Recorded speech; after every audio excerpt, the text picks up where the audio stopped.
Friends, ఇవాళ నా స్టైల్లో దోసకాయ టమాటా కర్రీ ఎలా చేయాలో చూపిస్తాను. సింపుల్ అన్నమాట. చాలా ఈజీగా అండ్ టేస్టీగా క్విక్గా అయిపోతుంది.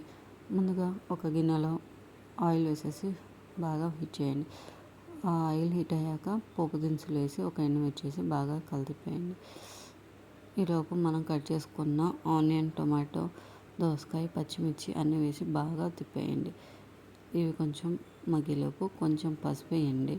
తర్వాత కొంచెం అల్లం వెల్లుల్లి పేస్ట్ వేయండి. ఇది నేను ఇంట్లో హోమ్ మేడ్ ప్రిపేర్ చేసుకున్న అల్లం పేస్ట్ అనమాట. వేసి బాగా తిప్పేయండి. కొంచెం పసుపు కూడా వేసి బాగా తిప్పేయండి. తర్వాత ఇవి ఉడకడానికి పైన ఒక బౌల్లో వాటర్ పోసేసి పెట్టేయండి. ఇప్పుడు చూసారు కదా, కొంచెం బాగా మగ్గింది.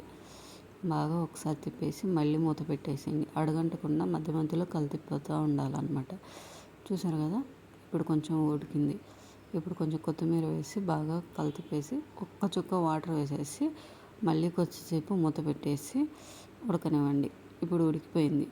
మీ టేస్ట్కి తగినంత కారం, ఉప్పు వేసి ఒకసారి మొత్తం తిప్పేసి ఒక 2 మినిట్స్ ఉంచేసి దించేసుకోవడమే. సూపర్ అండ్ ఈజీగా అయిపోతుంది అనమాట. చాలా క్విక్గా అయిపోయే రెసిపీ అనమాట. మీరు కూడా ట్రై చేయండి. నా వీడియో కనుక మీకు నచ్చినట్టయితే like, comment, share, subscribe. Thanks for watching.